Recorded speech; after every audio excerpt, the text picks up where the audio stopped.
Most people think building wealth is all about making smart financial decisions. But what if that's not true?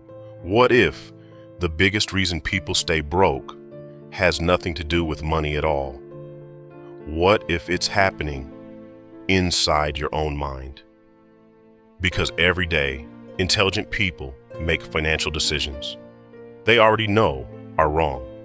They spend money they plan to save. They delay investing even when they know they should start.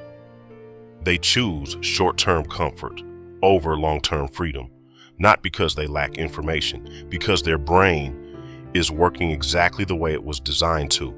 For thousands of years, the human brain had one priority: survival, not investing, not retirement, not financial freedom, survival.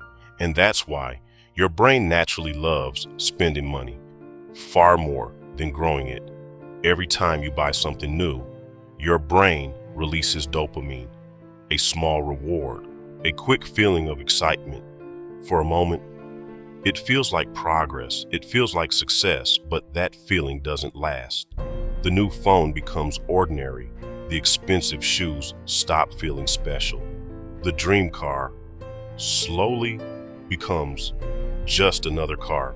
And before you even notice, your brain starts searching for the next reward, something newer, something bigger, something even more exciting. Psychologists call this hedonic adaptation. And whether you realize it or not, it quietly influences thousands of financial decisions throughout your lifetime. Here's the problem: investing doesn't give your brain that same instant reward. Buying an index fund feels boring. Building an emergency fund feels slow. Watching your investments grow almost feels like nothing is happening at all, because your brain isn't designed to celebrate delayed rewards. It wants results right now, and that's exactly why building wealth often feels uncomfortable, not because it's difficult, because it goes against the way your brain naturally works. Here's the part most people never realize. Your brain isn't actually trying to make you wealthy. It's trying to keep you safe. That's a huge difference. Behavioral economists have studied this for decades, and the results are remarkably consistent. Most people feel the pain of losing $100 far more intensely than the happiness of gaining $100. Think about that for a second. Your brain isn't designed to chase rewards. It's designed to avoid losses. And that single instinct quietly shapes almost every financial decision you make. That's why so many people never invest. Not because they don't understand investing, but because they're afraid of seeing their money go down, even for a short period of time. Imagine opening your investment account and seeing it drop by 10%. Nothing about your long-term future has actually changed. Nothing has been permanently lost. The market simply moved, but your brain reacts as if you're in danger. It whispers, "Sell now, protect yourself, get out before it gets worse." That isn't logic, that's survival. And while that fear is taking over, the very same person might spend $200 on something they'll barely remember next month. That's the strange contradiction.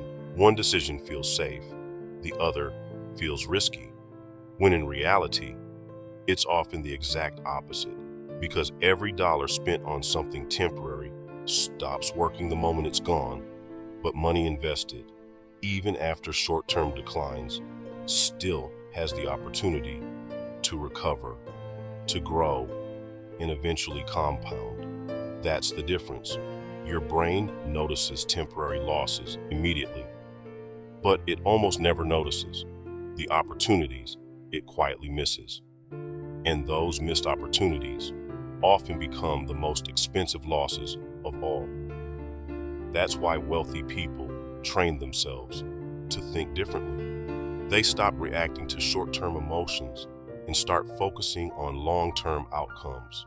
because they understand real wealth is rarely built by people who let fear make every financial decision. That's why financial freedom isn't really a money problem. It's a psychology problem.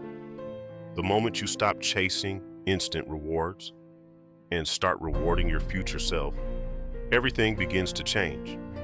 Your spending changes, your habits change, your priorities change, and eventually, your results change. Because wealth isn't built by one perfect decision. It's built by hundreds of small decisions that your future self will thank you for. So the next time you're about to spend money, pause for just a few seconds. Ask yourself, is this my brain looking for dopamine? Or is this a decision that builds my future? That one question can completely change the way you think about money, because the people who build lasting wealth don't win by controlling money. They win by learning to control themselves.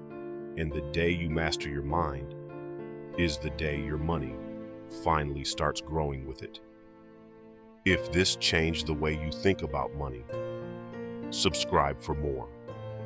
Every week, we break down the psychology, the habits, and the hidden principles that separate people who work for money from people who make money work for them. And remember, building wealth doesn't start when you earn more. It starts when you begin thinking differently.